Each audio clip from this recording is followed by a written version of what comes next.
শ্রোতা মণ্ডলী, আমার যে প্রশ্ন ছিল উত্তর করেছে, এবার আমাকে একটি প্রশ্ন করেছে, তার প্রশ্নে মীমাংসা করব।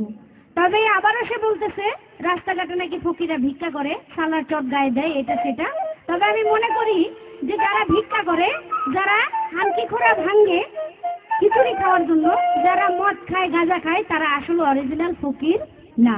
আল্লাহর কামিল ফকির যারা, তারাই হলো ফকির। আর যারা ভিক্ষুকদেরকে আপনি ফকির বলতে পারেন না। সালার চট গায়ে দেই আমরা। তবে আমি মনে করি রাজা বাদশাহ যারা আছে, তারা আল্লাহকে পাওয়ার জন্য রাস্তা থেকে বের হয়ে গেছে। ইব্রাহিম আদম একদিন শুয়ে আছে বিছানায়, আর দাসীকে বলছে যে আমার বিছানার তলে কি যেন আছে, তুমি একটু পরীক্ষা করো। এই কথা বললে দাসীকে কাজে লাগাইয়া ইব্রাহিম আদম বাহিরে গেছে। আর দাসী বিছানা উপরে উঠাইয়া দেখে, চাদর উঠাইয়া দেখে, তলে চাদরের নিচে একটা চুল পড়ে আছে।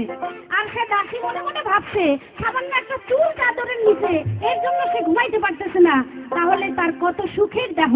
এই কথা ভেবে বিছানা ঠিক করে চিন্তা করলো যে সারা জীবন বিছানা ঠিক করছি, কোনোদিন বইসা দেখি নাই। তাই বিছানার উপরে একটু বসলেন, বসতে বসতে তার ঘুমে ধরে গেছে।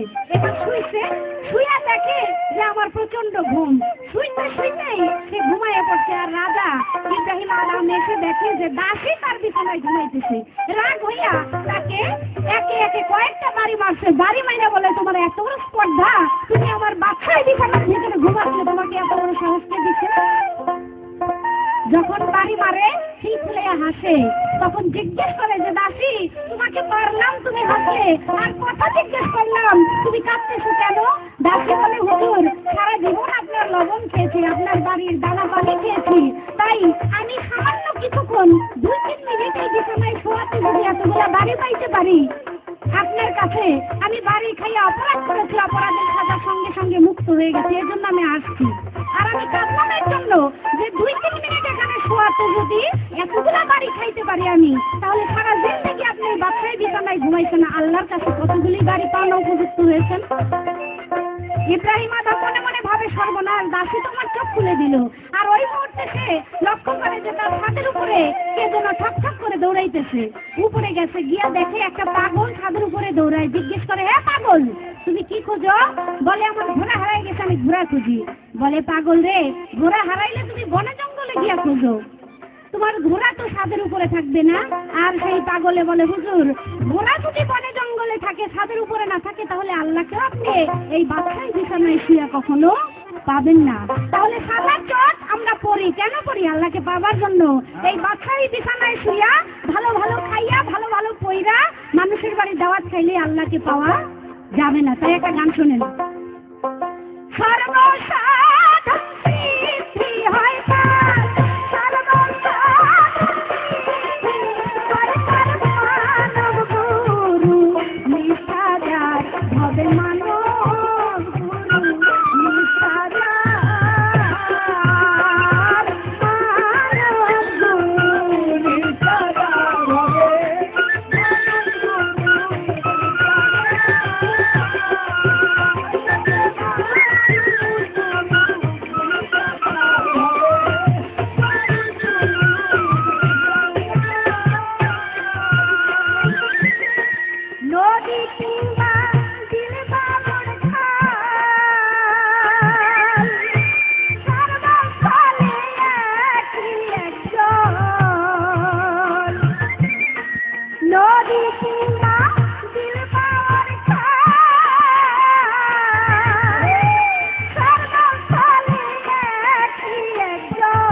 হবে 69 পাতা পর্যন্ত গেছে, একটা কাজের জন্য সে আল্লাহর নৈকট্য লাভ করতে পারে নাই। সে কে?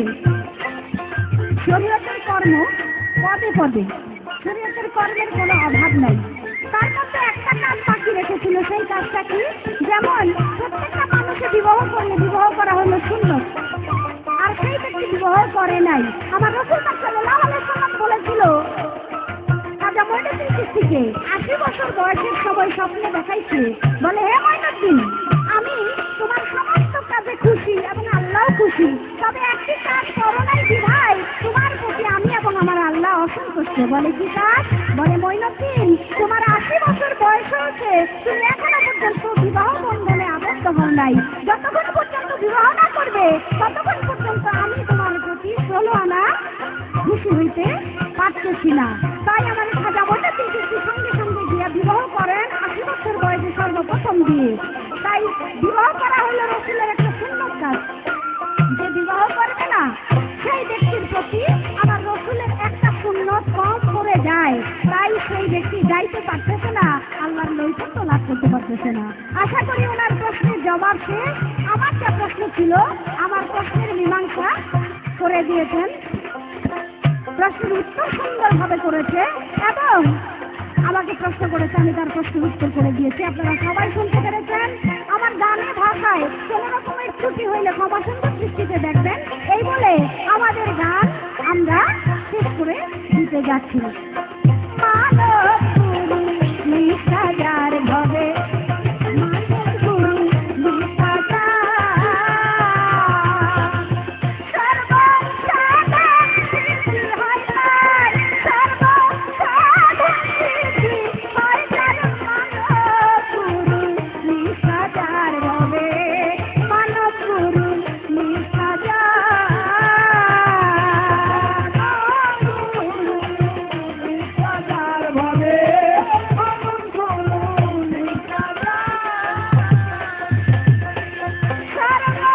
Bye.